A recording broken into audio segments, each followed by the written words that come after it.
दिल्ली को जिया है, मगर इस शहर में अब ये यमुना नदी बुरे हाल में है और ये नदी पूरी तरह से प्रदूषित हो चुकी है। हालांकि दिल्ली और केंद्र सरकार नदी के अस्तित्व को फिर से पहले जैसा बनाने की लगातार कोशिश कर रहे हैं, लेकिन लोगों की भागीदारी के बिना ये मुमकिन नहीं है। ऐसा इसलिए क्योंकि दिल्ली में बड़ी संख्या में ऐसे लोग हैं जो कि अपने घरों की बेकार चीज़ों को यमुना के हवाले कर देते हैं, मगर यमुना में प्रवाहित किया गया सामान कहीं जाता नहीं, वहीं यमुना नदी के नीचे तलहटी में बैठ जाता है। यमुना प्रदूषित की बड़ी वजह कारखानों से निकलने वाली गंदगी भी है और भी ऐसी कई वजह हैं जिनकी वजह से यमुना अपना अस्तित्व खोती जा रही है। ऐसे में हम सबको मिलकर इस समस्या से पार पाना होगा, सरकार की कोशिशों के साथ जुड़ना होगा और इसीलिए गुड न्यूज टुडे ने एक मुहिम शुरू की है, यमुना को स्वच्छ करना है। और इसी मुद्दे पर आज हम बात करेंगे, चर्चा करेंगे खास मेहमानों से, लेकिन उससे पहले आपको ये रिपोर्ट दिखाते हैं।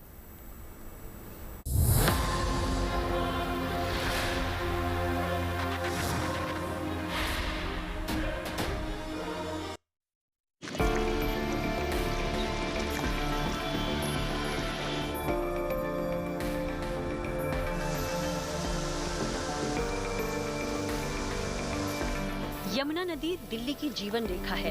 ये दिल्ली में हुए हर बदलाव की गवाह रही है। यमुना की धारा न सिर्फ दिल्ली की प्यास बुझाती है, बल्कि ये राजधानी की तरक्की में सहायक भी है। लेकिन आज यही यमुना अपने अस्तित्व की लड़ाई लड़ रही है, क्योंकि दिल्ली की लाइफलाइन कही जाने वाली यमुना नदी प्रदूषण का शिकार है।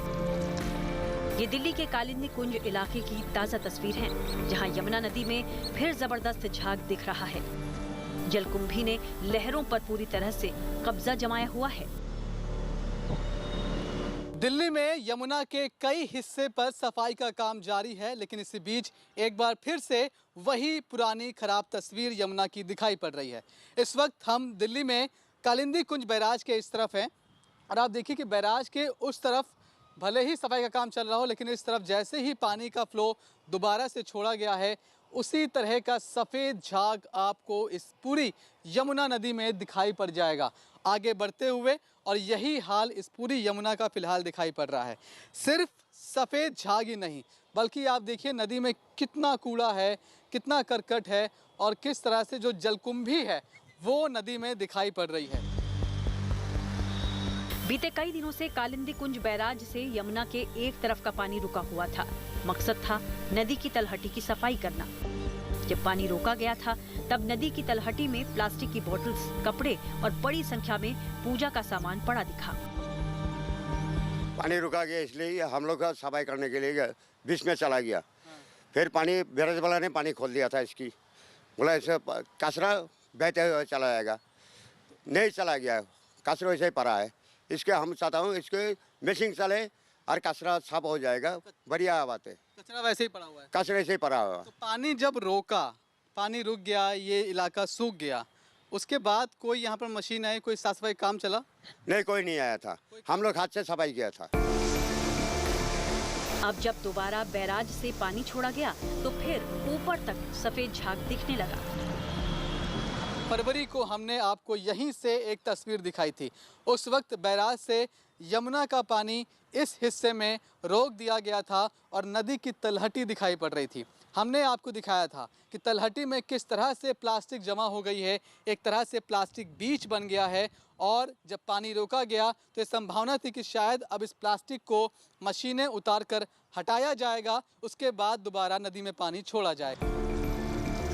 हालांकि लंबू जी जैसे कई लोग हैं जो नदियों की अहमियत को समझते हैं, इसलिए जब भी उन्हें समय मिलता है तो वो नदी की सफाई में जुट जाते हैं। उनकी ये कोशिश छोटी जरूर है, मगर लोगों को प्रेरित करने के लिए काफी है। हमें 2027 साल 26 साल हो गया मैं इसका सफाई कर रहा हूँ यमुना की माता के लिए। कोई भाई बहन बेटी नहाने आता है, उसको कोई बीमारी ना पड़ जाता। हमारा बीमारी है, मैं आपको दवाई लिखे, मैं थोड़ा सा शांति है अभी, इसलिए चाहता हूँ। मेरा भाई भी भोला है, उसको बीमार पड़ गया है, इसके मेरा भोला भाई, उसके से उसको भी इसके जलकुंभी के इसके तैरने आता है, झाग के वजह से उसको मेरा भाई भी बीमार पड़ गया है। सरकारी कोशिशों के बाद भी यमुना सफाई का काम पूरा नहीं हो पाया है, क्योंकि जनता की भागीदारी के बगैर इस लक्ष्य को हासिल नहीं किया जा सकता है। एक्सपर्ट की माने तो लोगों को सबसे पहले अपनी आदत बदलनी होगी। मतलब जो कुछ भी चीज उनके काम की नहीं होती उसे वो यमुना में प्रवाहित कर देते हैं, जो कि एक गलत चलन है। यहाँ पे दो तरीके होंगे, जो सरकार के साथ साथ आपको आम जन को भी भागीदारी अपनी निभानी पड़ेगी। उनको अपने घरों से लेके एक मुहिम का हिस्सा बनना पड़ेगा, रोको टोको की। ना तो आप खुद गंदगी करें और ना गंदगी करने दें। आपने देखा होगा ये ऊपर सामने बीच है, ये पूरा ये पुल है। इस पुल पे लोग आते हैं, जैसी कोई भी त्योहार या कोई भी होता है या घरों में डेली वेस्ट का जो होता है, ऊपर से आते हैं और डंप कर देते हैं। दूसरा सच ये भी है कि दिल्ली में यमुना को साफ करने के लिए बरसों से यमुना एक्शन प्लान चलाया जा रहा है। बावजूद इसके यमुना का उद्धार नहीं हो पा रहा। यमुना नदी की सफाई को लेकर पहला यमुना एक्शन प्लान 1993 में आया था। उसके बाद 2003 में दूसरा एक्शन प्लान आया और तीसरा फेज साल 2012 में आया था। इसका मुख्य उद्देश्य यमुना नदी को प्रदूषण मुक्त बनाना था। भारत और जापान सरकार के बीच विपक्षीय प्रोजेक्ट पर 1993 में मुहर लगी थी। जापान सरकार ने Japan bank for international cooperation के जरिए इस प्रोजेक्ट को पूरा करने के लिए वित्तीय सहायता दी, जिसे राष्ट्रीय नदी संरक्षण निदेशालय, पर्यावरण एवं वन मंत्रालय और भारत सरकार की देखरेख में चलाया जा रहा है। ऐसे में सवाल है कि जब यमुना को साफ करने के लिए पिछले 32 सालों से ये एक्शन प्लान चलाया जा रहा है, तो मुश्किलें क्या आ रही हैं? दरअसल सबसे बड़ी मुश्किल ये कि दिल्ली, नोएडा और दूसरे शहरों का सीवेज बगैर ट्रीटमेंट के नदी में गिरता है। इसके अलावा केमिकल फैक्ट्रीज से भारी मात्रा में जहरीला कचरा यमुना में छोड़ा जाता है। नदी किनारे पर बेतरतीब निर्माण और कूड़ा डंपिंग से भी प्रदूषण बढ़ा है। वहीं यमुना में गिरने वाले 22 बड़े नालों का ट्रीटमेंट सही तरीके से नहीं हो रहा। सबसे बड़ी बात, लोग नदी में पूजा सामग्री, प्लास्टिक और कचरा डालते रहते हैं। यही कारण है कि बारिश के अलावा साल भर नदी में साफ पानी का प्रवाह रहता ही नहीं है। ऐसे में सवाल है कि अगर सरकार को यमुना को साफ करना है तो सिर्फ नदियों की सफाई ही नहीं, बल्कि इन सीवेज ट्रीटमेंट प्लांट की भी सख्त निगरानी करनी होगी। ये सच है कि इस काम को पूरा होने में वक्त लगेगा और अगर यमुना साफ हो जाती है तो दिल्ली वालों को पीने के लिए साफ सुथरा पानी जरूर मिलने लगेगा। और इसी मकसद के साथ केंद्र और दिल्ली सरकार आगे बढ़ रही हैं। मनीष चौरसिया के साथ bureau report, good news today. चुनौतियां बहुत हैं, चैलेंजेस बहुत है, लेकिन यमुना को स्वच्छ आखिर बनाया कैसे जाए, ये सब समझेंगे खास मेहमानों से। लेकिन उससे पहले हम आपको बताते हैं कि दिल्ली में यमुना कहां से एंटर होती है, कितने किलोमीटर का एरिया है जो यमुना कवर करती है और कितना किलोमीटर एरिया है जो बहुत ज्यादा गंदा है। दिल्ली में यमुना का दायरा कितना फैला हुआ है ये आपको बताते हैं ग्राफिक्स के जरिए। तो राजधानी में यमुना नदी पल्ला गांव से दाखिल होती है। करीब 52 किलोमीटर की पूरी यात्रा है और ये यात्रा करके जैतपुर से निकलती है। पल्ला से वजीराबाद तक नाले बिल्कुल नहीं है, लिहाजा वजीराबाद से यमुना मैली होनी शुरू होती है और फिर इसके बाद नजफगढ़ से ओखला बैराज तक करीब 26 नाले हैं जो कि इसमें गिरते हैं। अंदाजा आप लगा सकते हैं कि स्थिति यमुना की कहां-कहां किस-किस तरह की है। 26 नाले हैं जो कि इसमें गिरते हैं, पानी को और ज्यादा दूषित बनाते हैं। यूं तो नजफगढ़ ड्रेन में 10 सीवेज ट्रीटमेंट प्लांट हैं, लेकिन पानी को साफ करने के लिए इतनी रिसोर्सेस फिलहाल काफ़ी नहीं है। और सबसे बड़ा सवाल तो सीवेज ट्रीटमेंट प्लांट्स को लेकर ही हो रहा है कि आखिर वो किस तरह और कितने काम करते हैं। तो चैलेंजेस बहुत है। खास मेहमान हमारे साथ जुड़ चुके हैं और उनसे हम चर्चा करेंगे कि सरकार का प्लान कैसा है, चुनौतियां कितनी हैं और कब तक यमुना साफ हो जाएगी। Doctor Anil Gupta board member हैं सीपीसीबी और लीडर है बीजेपी के, हमारे साथ जुड़ चुके हैं। Satyendra Singh founder and chairman उत्थान समिति से हैं, एनजीओ चलाते हैं, यमुना क्लीनिंग को लेकर एक मुहिम भी चलाते हैं। डॉक्टर फयाज खुद सर हमारे साथ है, सीनियर साइंटिस्ट हैं और बायोडाइवर्सिटी एक्सपर्ट एनवायरमेंटलिस्ट भी हैं। अशोक उपाध्याय जी हैं, सीईओ हैं फ्रेंड्स ऑफ यमुना फाउंडेशन के। अनिल जी, आपसे ही शुरुआत करेंगे। देखिए, कोशिशें तमाम हुई, बहुत पैसा खर्च हुआ और काफ़ी अरसे से 32 सालों से कहें कि यह कवायद इसी तरीके से जारी है। बावजूद इसके आज फिर से सरकार ने एक नया एक्शन प्लान बनाया। यमुना जो है, यमुना और यमुना की गंदगी, चुनावी मुद्दे तो हर बार बनते हैं, लेकिन कभी इस पर अमल नहीं हो पाया। इस बार क्या प्लान है, क्या उम्मीद जगी है कि यमुना साफ हो पाएगी? अनिल जी। जी नमस्कार, आपको सभी दर्शकों को नमस्कार। मैं अभी देख रहा था कुछ दिन पहले माननीय सर्वोच्च न्यायालय ने कमेंट्स किया था। उन्होंने कहा था कि बदले हुए हालातों में लगता है कि अब यमुना की क्लीनिंग का काम होगा। हाँ।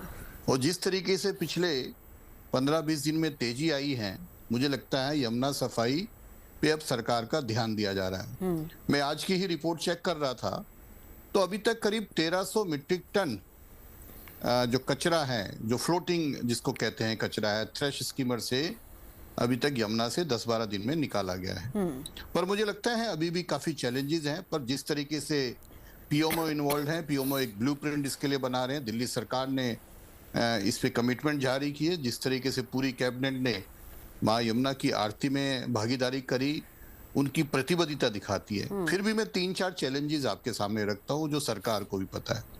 हमें सबको पता है कि करीब यमुना की जो टीटी है वो 30 साल पुरानी हो चुकी है। अभी टीटी के हिसाब से करीब 1000 क्यूसेक्स ही मिनिमम ई फ्लो रहता है। इस ई फ्लो को भी रिवाइज करने की जरूरत है। इस ई फ्लो को मुझे लगता है डबल करने की जरूरत है। अगर यमुना में पानी का बहाव रहेगा तो सफाई करने में आसानी रहेगी, स्वच्छ में रहेगी। अभी आपने नालों की बात करी, मेरी जानकारी में करीब 22 नाले ऐसे हैं जो अभी ट्रैप नहीं है, जिनको टैपिंग की जरूरत है। दिल्ली में 37 एसटीपी प्लांट है, काफी उसमें आधे के करीब अभी एफिशिएंटली काम नहीं कर रहे। सरकार की प्रतिबद्धता है, मैं इनकी स्टेटमेंट देख रहा था मंत्रियों की, उन्होंने कहा है कि जितने भी एसटीपी प्लांट है वो ढंग से काम करें। और खाली प्लांट नहीं, आप देखिए दिल्ली में पानी की शॉर्टेज भी है, क्योंकि पानी लिमिटेड सोर्सेज हैं। जितना हम लोग करीब 600-650 एमजीडी ट्रीट करते हैं, उसको रीयूज भी होना चाहिए। जिससे रीयूज करेंगे उसको हॉर्टिकल्चर में, बाकी एक्टिविटी में, तो फ्रेश वाटर पे हमारी डिपेंडेंसी भी रहेंगी। एक विषय और है, बहुत सारी कॉलोनीज ऐसी हैं जहां अभी तक सीवर लाइन नहीं डली, उन पे सीवर लाइन भी डालने की प्रतिबद्धता होनी चाहिए। और एक जो सामाजिक भागीदारी की बात है, अभी देखिए हमारी एक धार्मिक मान्यता है कि हम पूजा करते हैं और उसका जो शेष बचता है वो सब यमुना जी में डाल देते हैं। मान्यता है कि उसको वैसे नहीं फेंकना। मुझे लगता है जितने भी धर्म गुरु हैं उनको साथ आके इस पे विचार करना चाहिए। एक ये भागीदारी, एक जन जागरण करना चाहिए कि जो हमारा पूजा की सामग्री है, क्योंकि दिल्ली की आबादी 3 करोड़ से ज्यादा है, वो अगर सारे डाल देंगे तो कोई ना कोई एक ऐसा मैकेनिज्म होना चाहिए कि लोग पूजा की सामग्री उसमें ना डालें। पर मुझे लग रहा है नई सरकार से प्रतिबद्धता जारी हुई है और लगता है जो 3 साल का समय लिया है, यमुना जरूर स्वच्छ होगी, मुझे लगता है। टारगेट आपने 3 साल का रखा है। चुनौतियां हालांकि बहुत हैं, ठीक है, हम इस बात से भी इनकार नहीं कर सकते हैं कि यहाँ पर जन भागीदारी की भी उतनी जरूरत है।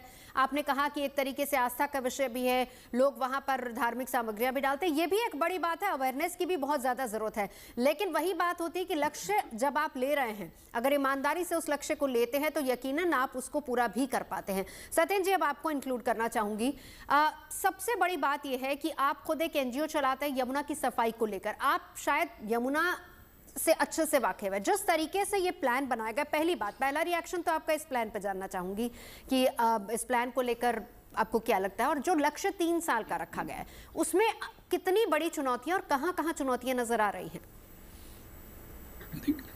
देखिए, जो लक्ष्य रखा गया है 3 साल का, मेन हमें ये है कि हम कंसिस्टेंटली हम उस पर काम करें। अगर हम रेगुलर उस पर काम करते हैं और मतलब सख्ती से अगर हम काम करते हैं, केवल इसमें हमें काम करने की जरूरत नहीं, हमें सख्ती से काम करना पड़ेगा। क्योंकि बहुत सी इंडस्ट्रीज ऐसी हैं जो कि यमुना में जल अपना उनका जो एसटीपी उनके यहाँ लगा हुआ है, लेकिन एक्चुअल में एसटीपी काम नहीं करता है। ये सबसे बड़ी बात है। ईटीपी या एसटीपी जो भी लगा हुआ है वो मतलब सर एक चीज आपको रोकना चाहूंगी। आपने कहा कि एसटीपी सही से काम नहीं कर पा रहे, कुछ अगर आप हमें डिटेल दे पाए इसी में कि कितने एसटीपी हैं, कितने सही से काम कर रहे हैं, कितने नहीं, उसको इंक्लूड करते हुए फिर हम आगे चलते हैं। देखिए, ये तो इंडस्ट्रीज के ऊपर डिपेंड करता है कि कितनी इंडस्ट्रीज हैं इसमें। इंडस्ट्रीज के ऊपर ही डिपेंड करता है कि जितनी भी इंडस्ट्रीज हैं, जितनी भी हैवी इंडस्ट्रीज हैं, तो उनके सभी में एसटीपी लगा हुआ है। क्योंकि बिना एसटीपी के उनको, डॉक्टर अनिल गुप्ता जी हैं, उनको मालूम है कि उनको पोल्यूशन की एनओसी कंसेंट, जो एयर वाटर कंसेंट होती है, वो मिलती नहीं है। तो एसटीपी और ईटीपी लगाना बहुत आवश्यक है। तो जब तक उस चीज पे हमारा फोकस नहीं होगा कि एसटीपी काम कर रहा है, क्यों नहीं काम कर रहा है, उसको बाईपास किया हुआ है। बाईपास क्यों किया हुआ है? क्योंकि उसकी कॉस्टिंग आती है, उसमें केमिकल पड़ता है, जो जिससे पानी साफ किया जाता है, ट्रीटेड वाटर जिससे ट्रीट किया जाता है, उसकी कॉस्टिंग को बचाने के लिए कंपनी वाले उसको एसटीपी को बाईपास कर देते हैं पानी को, और जब पोल्यूशन कंट्रोल वाले जब जाएंगे तो उनको वो दिखा देंगे, तो थोड़ा सा इस चीज पे हमें सख्ती करनी पड़ेगी। बाकी सारी ठीक है, चीजें आप आगे बढ़े उससे पहले अनिल जी इस पर आपका जवाब। देखिए बहुत अहम पॉइंट है कि कितने एसटीपी सही तरीके से काम कर रहे हैं, क्या वाकई वो नॉर्म्स के तहत हैं या नहीं, क्या एनओसी वापस से चेक होने चाहिए नहीं, क्योंकि ये सबसे बड़ा चैलेंज आपके लिए रहेगा। फिर मैं थोड़ा सा इसमें क्लैरिफाई कर दूं, क्योंकि मैं डीपीसीसी का भी बोर्ड मेंबर हूं। एसटीपी और सीटीपी में फर्क है। 37 एसटीपीज हैं दिल्ली के अंदर, तो दिल्ली जल बोर्ड मेंटेन करता है।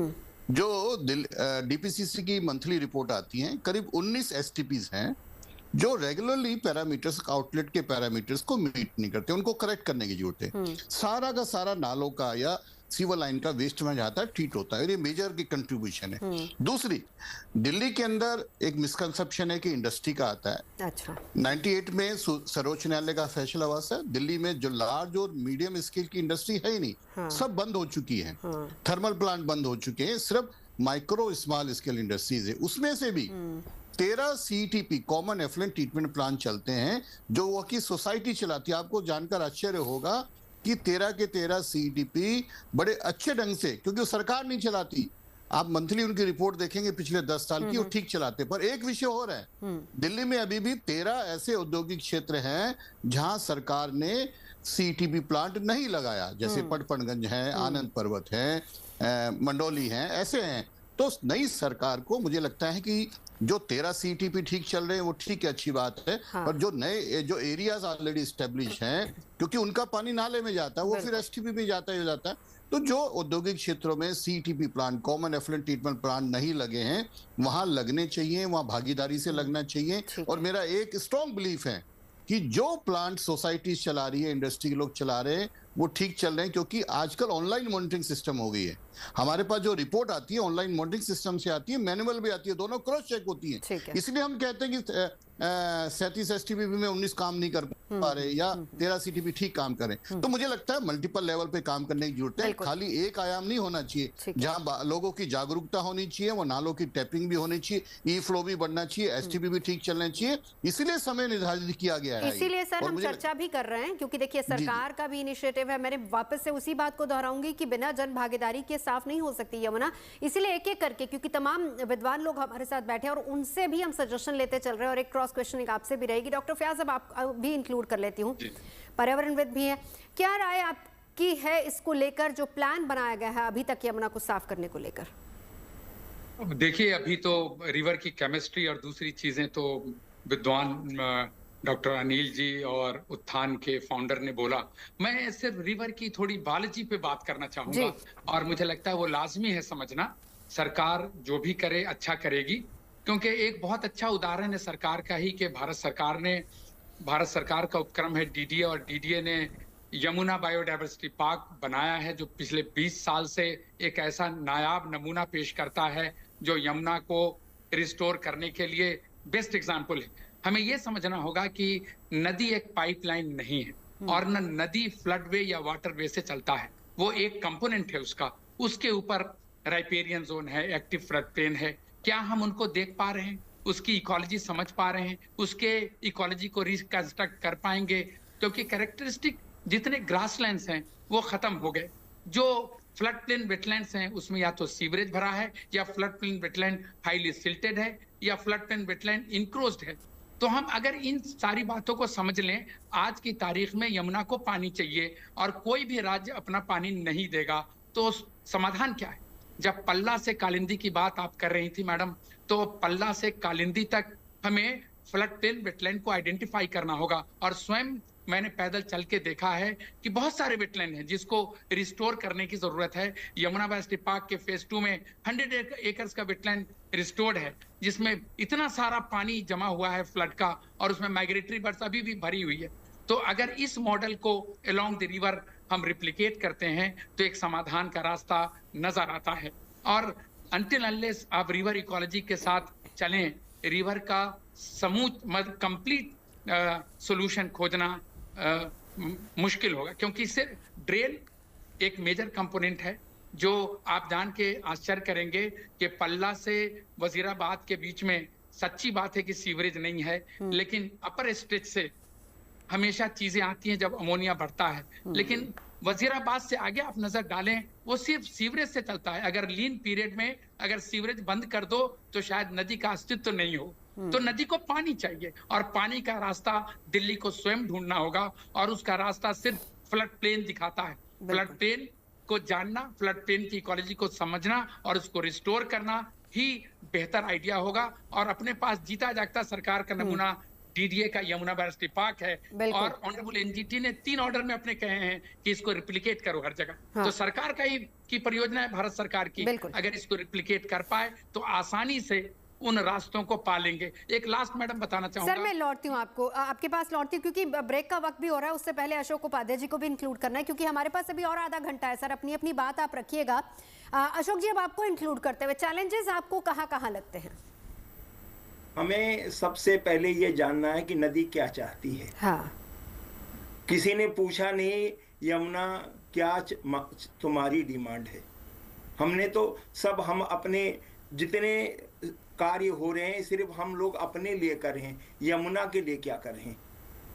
डॉक्टर फयाज साहब के साथ हम लोगों ने 2 साल पहले यमुना के किनारे किनारे यात्रा करी, तो जाना कि यमुना क्या चाहती है, यमुना किससे प्यार करती है, यमुना के लोग कौन हैं। यमुना का जो खादर है उसको कब्जा कर लिया गया है, तो खादर खाली हो। बहुत ज़रूरी है कि यमुना क्या चाहती है। अभी डॉक्टर साहब ने भी कहा कि ये हो रहा है। अरे यमुना में पानी कब आता है, ये विचार करने का विषय था। यमुना का जो पानी था वो खेती किसानी में इस्तेमाल होता था। हम 50 साल पीछे चले जाएं तो यमुना का पानी पीने में नहीं खेती में काम आता था, और वो खेती से हमारे यहाँ बीमारी नहीं थी, अच्छी खेती होती थी। आज जो सारे नाले का पानी यमुना के अंदर कभी इधर उधर से ये नए जमाने का जो शहर बसा है, हाँ। उससे पानी हमारे नदियों में आना, नदी में पानी आता नहीं था। नदी में 4 महीने बरसात के समय चारों तरफ से पानी आता था, वो पीने लायक नहीं होता था। आज वो 4 महीने नदी निर्मल है, बाकी 8 महीने नदी जहरीली है। तो ये विचार करना पड़ेगा कि जो नाले का पानी है उसको हम इस्तेमाल करें। हमने अपने बचपन में देखा था, बहुत पतली धारा होती थी, हम लेट करके नदी से पानी पिया करते थे। मगर आज नदी का पानी है ही नहीं है, सिर्फ जहरीला पानी है। और नदी के किनारे हम हरियाणा में हम इसमें रेत है ही नहीं, नदी के किनारे रेत होना चाहिए। आज नदी के किनारे कचरा है। बिल्कुल बिल्कुल, ये बहुत बड़ा विषय है कि नदी के किनारे रेत होना चाहिए। रेत अपने आप जो गंदगी को ऑब्जर्व करता है, अपने को खींचता है, ठीक है, और पानी को निर्मल करता है। तो बहुत सारी नदी के किनारे रेत क्यों नहीं है? आप अपनी कमाई में कितना % दान करते हो? वैसे ही नदी से भी, नदी का धन है रेत, उसको रेत को उसी कुछ % में लो ना आप ये थोड़ी सारी नदी का रेत निकाल लो। तो ये विचार है, और हमारे साथ बहुत बड़े विद्वान बिल्कुल सभी से जानेंगे और समझेंगे कि किस तरीके से यमुना को और कितनी जल्दी स्वच्छ बनाया जा सकता है। सरकार ने अपनी तरफ से तैयारी शुरू कर दी, एक अलग से मास्टर प्लान इसको लेकर बनाया जा रहा है और एक समय सीमा भी तय की गई है। इसी पर यहां से चर्चा को आगे बढ़ाएंगे। एक छोटे से ब्रेक के लिए यहां रुकेंगे।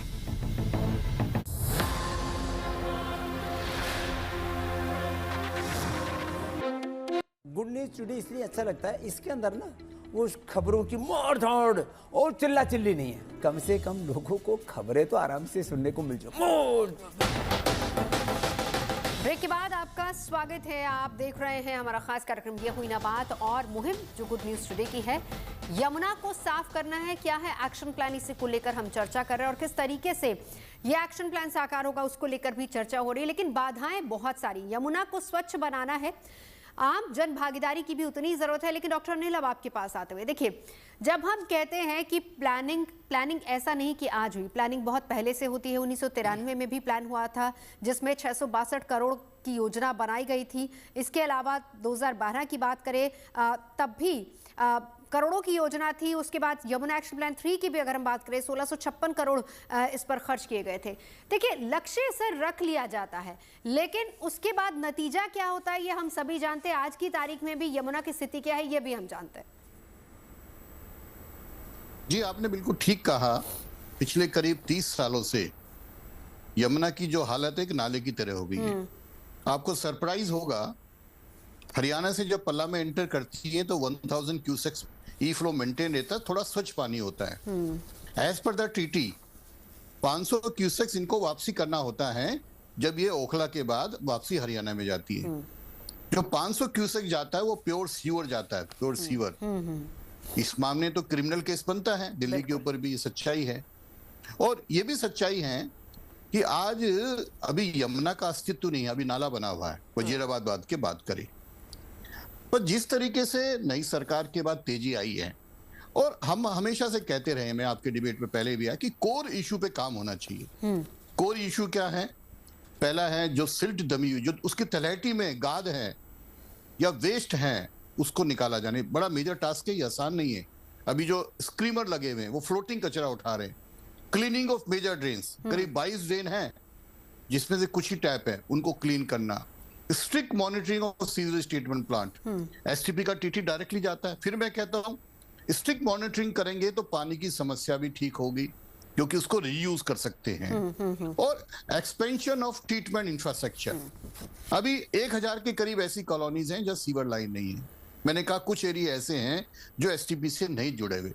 पर जिस तरीके से माननीय सर्वोच्च न्यायालय ने कमेंट्स किया, जिस तरीके से नई सरकार की सोच है, प्रतिबद्धता है, और अब पीएमओ इन्वॉल्व है, इवन माननीय मोदी जी ने कहा है कि 3 साल में हम करेंगे। मुझे लगा है कि नमामि गंगा जो प्रोजेक्ट था काफी कामयाब रहा। आज करीब 66 करोड़ लोगों ने महाकुंभ में स्नान किया, वो पानी आचमन लायक था, नहाने लायक था। तो कहीं ना कहीं नमामि गंगे प्रोजेक्ट का उसमें रोल रहा है, जो इतनी बड़ी संख्या में लोगों ने स्नान किया है।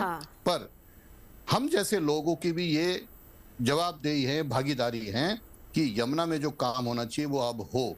और सरकार ने पहले दिन से, मैं धन्यवाद भी देता हूं सरकार का, पहले दिन से सिक्का है। पर फिर मैं कहता हूं खाली स्क्रीमर से, कचरा से, जो मैंने मल्टीपल काम का कहा, बिल्कुल पहली बात तो जनरेट होता है, जनरेट को सोर्स पे ही हम करें। एक चीज और मैं बताता हूं, खाली यमुना सफाई से यमुना साफ नहीं होगी, पानी की भी बचत होगी।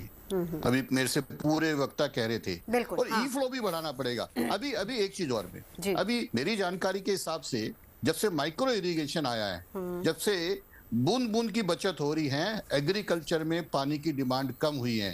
ये नदी को हम ज्यादा पानी दे सकते हैं, ये सच्चाई है। हरियाणा की बात करें तो काफी मेजर एरिया जो पहले उनकी जरूरत होती थी एग्रीकल्चर में पानी की, वो काफी कम हुई है। हमने मिनिस्ट्री ऑफ वाटर से बात की, उन्होंने बताया। तो ई फ्लो भी बढ़ सकता है, पर इच्छा शक्ति सबसे बड़ी बात है, और इच्छा शक्ति बड़ी बात है, जरूर।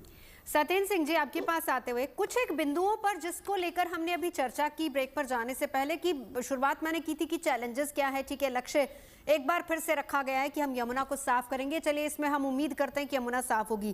चैलेंजेस जिसका जिक्र किया कि गंदा पानी, सीवरेज है, औद्योगिक कचरा आता है, अतिक्रमण बहुत ज्यादा है, शहरीकरण का जिक्र भी यहाँ पर हुआ है, खराब नाले। लेकिन एक बड़ा मुद्दा और सबसे बड़ा पॉइंट कि सरकारी विभागों में तालमेल की कमी भी देखी गई। क्या ये भी एक बड़ी वजह रही है कि कहीं ना कहीं यमुना पॉलिटिक्स का भी शिकार हुई अभी तक? हाँ, बिल्कुल।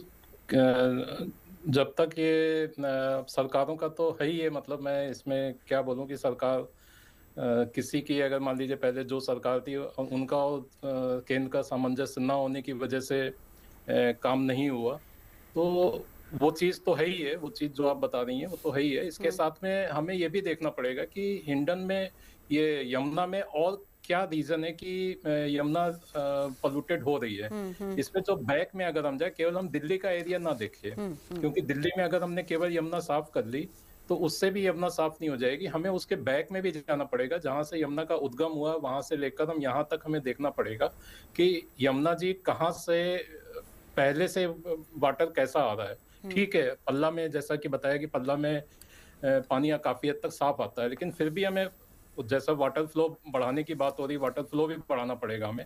इसके साथ में आगे भी हमें देखना पड़ेगा कि जैसे हिंडन है हमारे गाजियाबाद में, नोएडा में हिंडन नदी है जो कि बहुत ही ज्यादा पोल्यूटेड है, और हम लोग इसको लेके हिंडन पे मुहिम भी चलाते रहते हैं।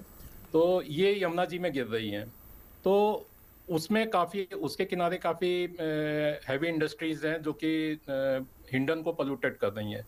तो उस तरफ भी हमें ध्यान देना पड़ेगा कि जो हमारी इसकी नदियां हैं जो इसमें और मिल रही हैं, उनकी भी गंदगी जो आ रही है वो चीज भी हमें देखनी पड़ेगी कि वो उनको भी हमें साफ करना पड़ेगा पैरेलली। केवल यमुना जी को साफ करने से ही काम नहीं बनेगा हमारा, हमें मतलब एक पैरेलल हमें चारों तरफ हमें ध्यान देना पड़ेगा कि हर तरफ से मतलब ताकि ये सफाई हो। हम एक्शन प्लान की बात कर रहे हैं ना सर, उसमें तमाम चीज़ों का जिक्र उसमें किया गया है, जैसे मास्टर प्लान बनाया गया है, तय समय एक प्रॉपर समय सीमा तय की गई है, 2 साल में नए सीवरेज ट्रीटमेंट प्लांट लगेंगे, केमिकल वेस्ट पर अंकुश लगेगा, यमुना किनारे जो अतिक्रमण है उसको हटाया जाएगा, गाद हटाने के लिए जो आधुनिक मशीनें जो हम देख ही रहे हैं कि उसकी शुरुआत हो चुकी है, घाटों की साफ सफाई पर भी ज़्यादा जोर है। तो तमाम ऐसी चीज़ें। डॉक्टर फयाज, अब आपके पास भी आते हुए देखिए चैलेंजेस तो बहुत ज़्यादा हैं, लेकिन सत्येंद्र जी ने जो बात कही उसी पर मैं आपसे जानना चाहूँगी, क्या सिर्फ क्योंकि 22 किलोमीटर का स्ट्रेच है जो सबसे ज्यादा गंदा और दूषित पानी इतना ज्यादा, अगर नजफगढ़ की बात करें 70% प्रदूषण नजफगढ़, और वजीराबाद और ओखला में 76% प्रदूषण है जो कि यमुना में जा रहा है।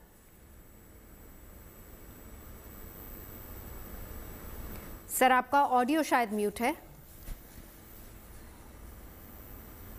Yes please, can you hear me? जी जी जी सर, अपनी बात। मैं आपको बताऊं कि जैसा मैंने पहले कहा, ये तो केमिस्ट्री का बहुत सिंपल नियम है कि पानी बढ़ा दो डाइल्यूशन हो जाता है, लेकिन हमें ये समझना होगा कि पानी की सबसे ज्यादा जरूरत है, और पानी लाए कहां से? कोई राज्य अपना पानी नहीं देगा, कुछ भी कर लें, सबको पानी की जरूरत है। तो हमको अपने दिल्ली के अंदर ही पानी का रास्ता कैसे ढूंढना है वो इम्पोर्टेंट है।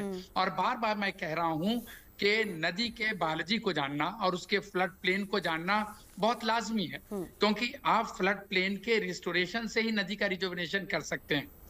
एक, पानी की कमी को मिटाना बहुत इंपॉर्टेंट है, फ्लड प्लेन को रिस्टोर करना बहुत इंपॉर्टेंट है। और ड्रेन की बात जो कही डॉक्टर साहब ने, डॉक्टर अनिल गुप्ता साहब ने, ड्रेन को करने के लिए एक सुचारू रूप से सिर्फ एसटीपी नहीं, एसटीपी के पहले या एसटीपी के बाद नेचर बेस्ड सोल्यूशन को लाना जरूरी है, क्योंकि बहुत सारी झुग्गी झोपड़ीज हैं जहां पे अनआइडेंटिफाइड अनटैप्ड ड्रेन्स हैं। हाँ। सब पे एसटीपी लगाना संभव नहीं है। उस पर अगर nature based solution constructed wetland system लगाते हैं, जो डीडीए के ही कालिंदी बायोस्फीयर पार्क में और नीला हाउस में सक्सेसफुल काम कर रहा है, तो दिल्ली यूनिवर्सिटी ने वो बना के दिया, लीजेंडरी कॉलेज प्रोफेसर सीआर बाबू साहब ने। तो उन जो सिस्टम ऑलरेडी ऑपरेशनल है, ऑनरेबल एनजीटी ने ये आदेश दिए हैं, तो अगर इसका हम इस्तेमाल करेंगे तो शायद हम बहुत सारा बेहतर काम कर सकते हैं। मैं मैडम बताऊं कि बायोडाइवर्सिटी इनरिचमेंट ही इसकी नदी की सेल्फ क्लींजिंग मैकेनिज्म को बढ़ा सकती है, बना सकती है। नदी की अपनी ताकत है, ये नदी माँ ऐसे नहीं है, इसकी अपनी ताकत है, और उस ताकत को जीवित करने के लिए इसका इकोलॉजिकल रिस्टोरेशन बहुत इंपॉर्टेंट है। और इकोलॉजिकल रिस्टोरेशन के लिए इंटायर फ्लड प्लेन को देखना जरूरी है। हाँ। पल्ला से ओखला तक इसके इंक्रोचमेंट जैसा कहा।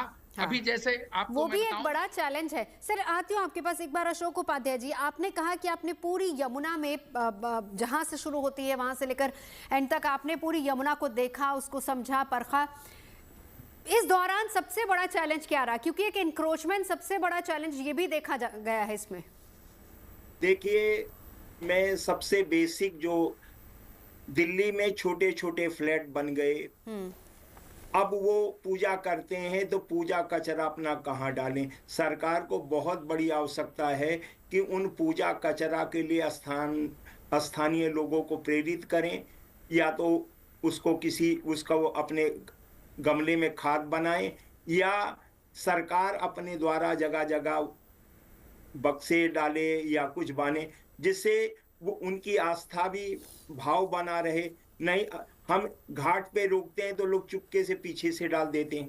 तो दिल्ली में आप देखिए 2-2.5 करोड़ की आबादी है, कम से कम 20-25 लाख के घर में पूजा पाठ होता है। तो आप अंदाजा लगा लिए उस पूजा का कचरा कहाँ आता है, और वो पूजा कचरा जब जमुना में गिरता उसकी सिल्ट कहाँ जाती है? वो सिल्ट उसी जमुना जी में तो रह रही है। जमुना इस पिछले साल में हमारे एलजी साहब ने बहुत बढ़िया काम किया। यमुना के किनारे किनारे उन्होंने सिल्ट हटाई। हाँ। और इस बार आपने देखिए, पिछली बार बहुत बड़ी बाढ़ आई, इस बार बाढ़ ही नहीं। मैंने पूरी यमुना जी के किनारे घूमा हूँ, तो उन्होंने जगह जगह नहर खुलवा दी, जिससे नहर की मतलब नदी का पानी भी ना खराब हो, और उस पानी से उसका फ्लो बढ़ गया, फैल गया। तो मैंने देखा, मतलब इस बात को देखना है कि जो हमारे एलजी साहब ने कितना सुंदर काम किया, मतलब शायद बहुत कम लोग, मैं यमुना जी के किनारे घूमता रहता हूँ, तो मैंने ये देखा और मैंने अपने हृदय से उनको बहुत धन्यवाद कहा और प्रसन्नता बरकी कि हमारे एलजी साहब ने नदी के किनारे किनारे उसको, गर्मियों लोगों ने कहा ये एलजी साहब क्या खुदवा रहे हैं, यमुना के किनारे क्या खुदवा रहे हैं, और वो जब बाढ़ आई, पानी आया, उसी से वो नदी का बहाव निकल गया। मैं आईटीओ के आसपास जो हम राजघाट का नाला है, जब राजघाट का नाला खुलता है ना, तो लगता है जैसे यमुना जी के किसी ने हत्या कर दी। अभी किसी ने नजफगढ़ की करी, किसी ने वहां के करी। मैं राजघाट के नालों को देखता हूँ तो मेरी आत्मा रो पड़ती है कि यमुना जी पे क्या हो रहा है। तो ऐसे बहुत सारे नाले हैं कि यमुना के, बिल्कुल, और वही तो जिक्र कर रहे हैं सर कि यमुना यमुना नहीं एक नाला बन के रह गई है। वक्त की कमी। एक आखिरी जवाब जो अनिल जी से जानना चाहूंगी, डॉक्टर अनिल गुप्ता, अब लक्ष्य 3 साल का रखा गया है, लेकिन उसके लिए जागरूकता भी बहुत जरूरी है। और हमारे तमाम पैनलिस्ट ने जिस मुद्दे पर सबसे ज्यादा जोर दिया वो ये दिया है कि आम जन भागीदारी बहुत इंपॉर्टेंट है। अपने घर का पूजा सामग्री सीधे यमुना में न डालें, बहुत इंपॉर्टेंट है जागरूकता भी। सर देखिए, आपने बिल्कुल ठीक कहा और मुझे लगता है आप जैसे चैनल इसमें काफी काम कर रहे हैं। सभी चैनल अगर इसमें इन्वॉल्व होंगे वो लोगों को जागरूक करेंगे। और मुझे लगता है जितने भी धर्म गुरु हैं, जितने भी पंडित हैं, पुजारी हैं, उनको आगे बढ़ना चाहिए इसमें। उनको कहना चाहिए कि आपकी पूजा का फल नहीं मिलेगा अगर माँ यमुना को आप दूषित करेंगे। एक तरीके से एक डायरेक्शन इश्यू होनी चाहिए। आपने ठीक कहा, उसके कहीं ना कहीं खाद बना सकते हैं, कुछ भी कर सकते हैं। तो जो हम सेल्फ इम्पोज्ड जो हम उसमें कचरा डालते हैं उसमें रुकावट होगी। दूसरी बात, अभी मेरे से पूर्व वक्ता कह रहे थे बायोडायवर्सिटी और नेचुरल क्लिनिक। मेरा ये मानना है पहले हम बेसिक पे तो जाएं। पहले जो वजीराबाद से और कालिंदी तक वो यमुना नदी नहीं है, नाला बन चुकी है, पहले उसको नदी बना दें। फिर जब नदी बन जाएगी तो वो सेल्फ क्लीनिंग का कॉन्सेप्ट जो बायोडायवर्सिटी है उसमें काम होगा। मैं इस बात से सहमत हूं। चलिए, स्टेप बाय स्टेप काम आगे बढ़ेगा। बिल्कुल, वक्त की कमी है। तमाम खास मेहमानों का साथ जुड़ने के लिए बहुत बहुत धन्यवाद। उम्मीद यही करते हैं कि जिस मिशन के साथ अभी सरकार ने कदम आगे बढ़ाया है, आम जन भागीदारी उतनी ही जरूरी है और बहुत ही जल्द यमुना साफ होगी। रुकेंगे एक ब्रेक के लिए, आप रहिए हमारे साथ।